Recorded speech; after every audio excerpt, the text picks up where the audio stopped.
Hello student, तो स्वागत है सबका। हम पढ़ रहे थे हिंदी व्याकरण, और व्याकरण की जो वर्णमाला है उसके बारे में हम विचार कर चुके हैं पिछली वीडियो में। तो कहाँ से किस वर्ण का उच्चारण होता है, तो स्वरों के बारे में हम विचार कर चुके से आज हम विचार करेंगे कि अल्पप्राण और महाप्राण कौन से वर्ण होते हैं और सघोष और अघोष कौन से वर्ण होते हैं। हम एक ट्रिक के माध्यम से आप सबको बताएंगे। तो पहले इसकी परिभाषा देख लेते हैं। तो जो सघोष होते हैं, जैसे घोष कहा जाता है, तो उसका होता है स्वर तंत्रियों में कंपन हो। सीधी सी भाषा में जब आपकी स्वर तंत्रियाँ होती हैं उसमें कंपन होता है तो घोष होता है, यानी सघोष होता है। और जब स्वर तंत्रियों में कंपन नहीं होता तब अघोष होते हैं। तो ऐसे ही अल्पप्राण और महाप्राण के बारे में देखते हैं। मुख से कम हवा निकले वहाँ पर अल्पप्राण होता है, यानी कि वायु के आधार पर इनका वर्गीकरण किया जाता है।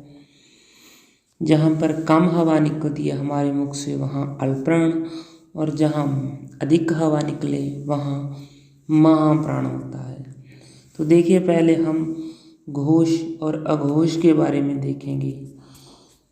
इसके बारे में बोलेंगे तो पहला और दूसरा, ये अघोष हैं और ये सघोष हैं, और इनके साथ ये भी।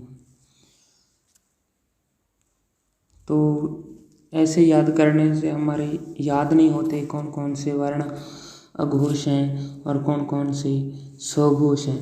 देखिए, आप पहले सघोष को देख लीजिए, उसके बाद में आप अघोष को अपने आप याद हो जाएंगे। देखिए, तीसरा, चौथा और पंचम, ये वर्ण कौन से होते हैं? ये होते हैं घोष।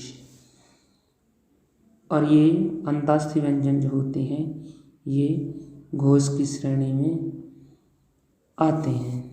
और यहाँ पर एक और वर्ण होता है, यहाँ पर एक और वर्ण होता है जिसे हम विसर्ग कहते हैं, और ये है ह। आप देख रहे होंगे कि ये एक आदमी की टांग बन चुकी है, और ये मान लीजिए उसका जूता है, और जूते के नीचे ये उसकी एड़ी है। तो ये पूरी टांग बन चुकी है, और ऊपर आप उसके बेल्ट लगा दें तो पूरे के पूरे जो 11 जो स्वर होते हैं वो भी घोष होते हैं। और तीसरा, पांचवा और तीसरा, चौथा और पांचवा वर्ण, और उसके साथ ये, और यहाँ पर होती है विसर्ग। तो ये बन गई एक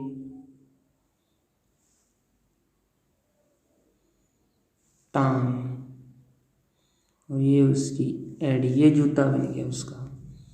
ठीक है, और यहाँ पर उसके बेल्ट लगा देंगे तो ये बन जाएगा एक टांग, और बेल्ट लगा दी तो ये बन जाएंगे सघोष। इनको भूल जाइए क्योंकि ये संयुक्त व्यंजन है। ये अघोष और अल्पप्राण कहीं भी नहीं आएंगे क्योंकि ये दोनों संयुक्त व्यंजन है। अब जो वर्ण बच गए हैं वो रह गए अघोष। जो वर्ण बच चुके हैं वो अघोष हैं, ये वाले और ये वाले, ये सभी के सभी अघोष बच गए हैं। आप सिर्फ घोष को याद करेंगे, सघोष को याद करेंगे, और अघोष अपने आप बाकी रह जाएंगे।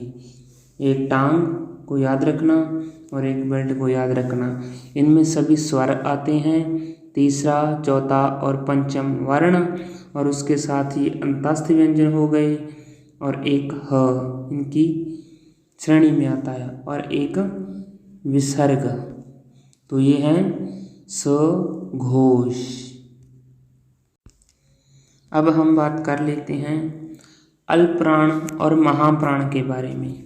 मुख से कम हवा निकले तो अल्पप्राण है, मुख से अधिक हवा निकले तो महाप्राण है। देखिए, जो पहला, तीसरा और पांचवा ये होते हैं अल्पप्राण। और यहाँ पर आप लिख लिए, अनुस्वार को लिख लीजिए। ये जो अनुस्वार है ना, इसको आप यहाँ पर लिख लीजिए और ये इसको ऐसे एक ई टाइप बना दीजिए, ई। तो आप देख रहे होंगे कि यहाँ पर ई बन चुकी है ना, ये ई का मतलब होता है अल्पप्राण। यहाँ पर अनुस्वार लगा देना और ये पूरे के पूरे जो 11 स्वर होते हैं वो भी इन्हीं की श्रेणी में आते हैं। ई और आई मान लीजिए, ऐसे ई और आई। ई से होता है अल्पप्राण, तो ये सारे अल्पप्राण हो जाएंगे। जो बच गए वो महाप्राण हो जाएंगे, जैसे दूसरा, चौथा और ये अंतास्थि व्यंजन हो गए, उच्चत्त व्यंजन हो गए और विसर्ग बच गया ये भी। और इनको भूल जाइए क्योंकि ये संयुक्त व्यंजन जो होते हैं ये इनकी श्रेणी में नहीं आते, ये संयुक्त होते हैं।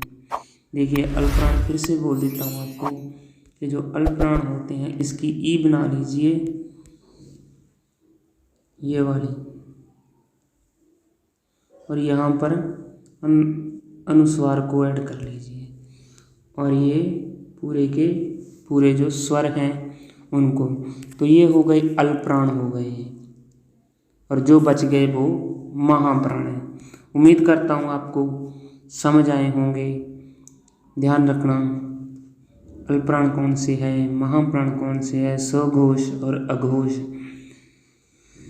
देखने के लिए धन्यवाद।